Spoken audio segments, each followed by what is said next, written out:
Chaque jour, des milliers de litres d'eau usée quittent nos maisons. Et si je vous disais qu'elles contiennent une énergie que l'on jette sans même s'en rendre compte?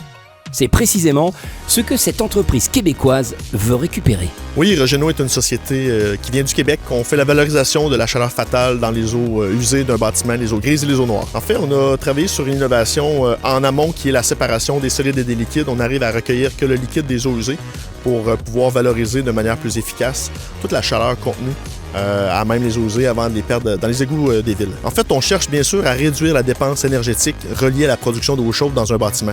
On veut aussi décarboner parce que la plupart des systèmes actuels sont au gaz naturel. Pour sa première implantation en Europe, la société québécoise Regeno a choisi le village d'entreprise de Ruy.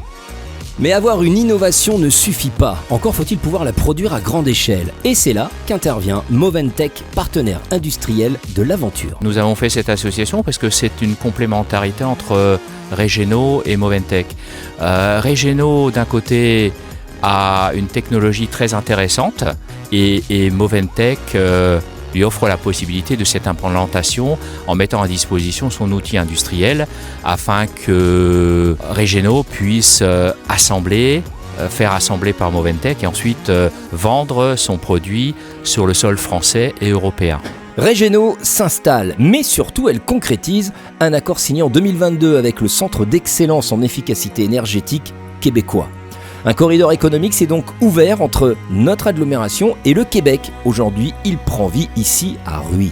D'abord, pourquoi le corridor? C'est en fait l'objectif, c'est de créer des synergies entre nos deux territoires. C'est un corridor autour de la thématique de l'énergie, de l'efficacité énergétique. Alors, parce que Béthune, c'est quand même une agglo qui pour nous est très dynamique, avec qui on a une relation qui est vraiment extraordinaire.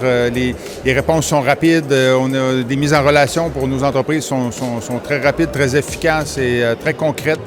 Les entreprises ont besoin aujourd'hui de technologies nouvelles, ont besoin aussi de s'exporter. Et donc à travers ce corridor économique qui a été réalisé avec le Québec, non seulement nous permettons donc à des nouvelles technologies, des startups québécoises de venir s'implanter en France. À l'inverse, nos entreprises à nous peuvent aller maintenant au Québec, au Canada, pour développer et vendre des produits notamment. Et donc tout ça vient renforcer l'écosystème et c'est bien ça l'enjeu pour nous aujourd'hui. Parce que l'innovation ne tombe pas du ciel. Aller chercher les entreprises de demain, c'est créer aujourd'hui les conditions pour les accueillir. Et ici, sur l'agglo de Béthune-Bruay, on ne les attend pas, on les attire.